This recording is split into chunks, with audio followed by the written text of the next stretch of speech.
Setelah saya melihat dan ada masukan-masukan dari perahu dari daerah, saya melihat ternyata pemberitaan tidak kayak dulu lagi. Dulu kita zaman-zamannya Kejayaan sampai berita ranking 3 nasional, ya, dari ranking 15.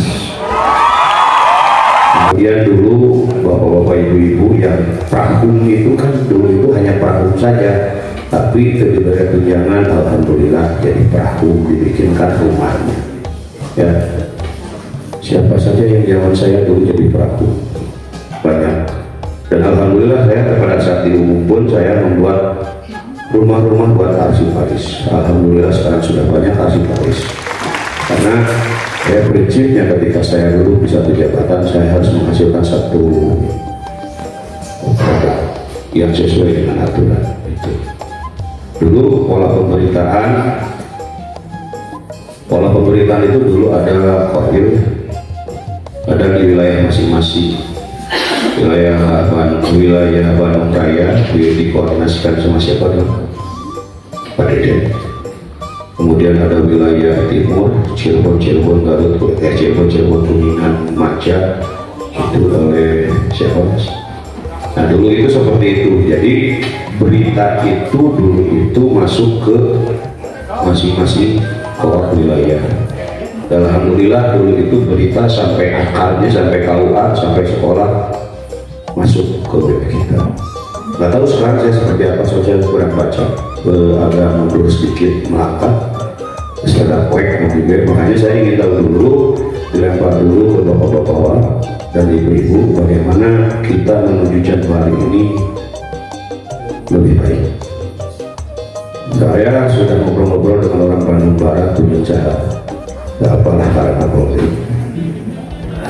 Ngobrol-ngobrol memang karena humas ini adalah etalase bapak-bapak ibu sekalian, bahwa ini yang menyodorkan makanan ke publik, ya. Hati-hati dari pola bahasa, dari pola etikanya harus berhati-hati. Kemudian apakah itu konsumsi publik atau bukan, harus bapak-bapak pahami dulu hal-hal seperti itu. Saya sangat antusias dengan EduPak ini karena ini membahas semua tusi bapak ibu sekalian. Sebab dengan EduPak ini bapak dan ibu entong jadi ketika satu pekerjaan bapak dan ibu itu jangan jadi mubah. Semua pekerjaan dengan EduPak ini akan menjadi nilai angka kredit, ya, akan menjadikan poin, bukan koin awas hati-hati, poin, ya. Orang Bandung makan poin lain. Setelah poin itu ada, maka akan menjadi koin, paham ya? Terus jadi poin apa sih jadi koin, ya kan?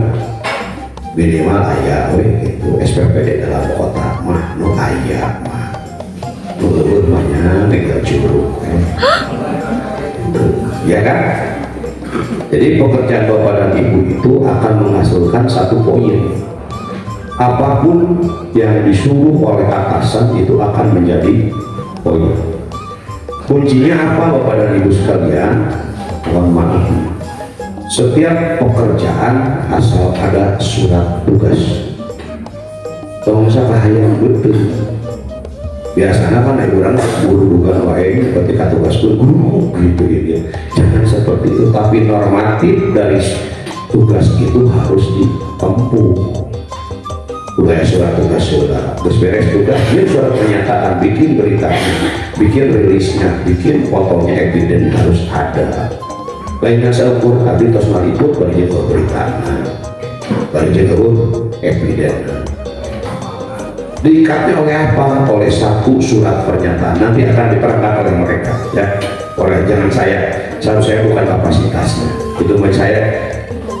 Zaman saya jadi JFT, analis kepegawaian, polanya sama Pak Bu, seperti analis kepegawaian JFT yang lain sama, polanya itu sama, gaya bekerjanya sama, bukti fisiknya sama. Yang membedakan apa? Yang membedakan kepalanya masing-masing, ayat yang apa kita ukur sih. Yang membedakan itu Bapak dan Ibu. Nah, saya sekarang di sini berbicara terkait dengan pola pemberitaan. Saya sharing saja dengan Bapak dan Ibu, mau bagaimana supaya berita itu bukan hanya di kalangan Kemenang saja, tapi sampai ke KUA, sekolah, kayak kegiatan ini sekolah IT. Kemudian mengusung apa temanya. Nawacitanya itu harus jelas gitu pemberitaan itu. Kalau hashtagnya jelaskan apa? Kementerian Sehati, terus multi Pak Menteri mana? Bukan humas juga apa? Itu yang harus kita bangun dulu, awalnya itu harus dari situ.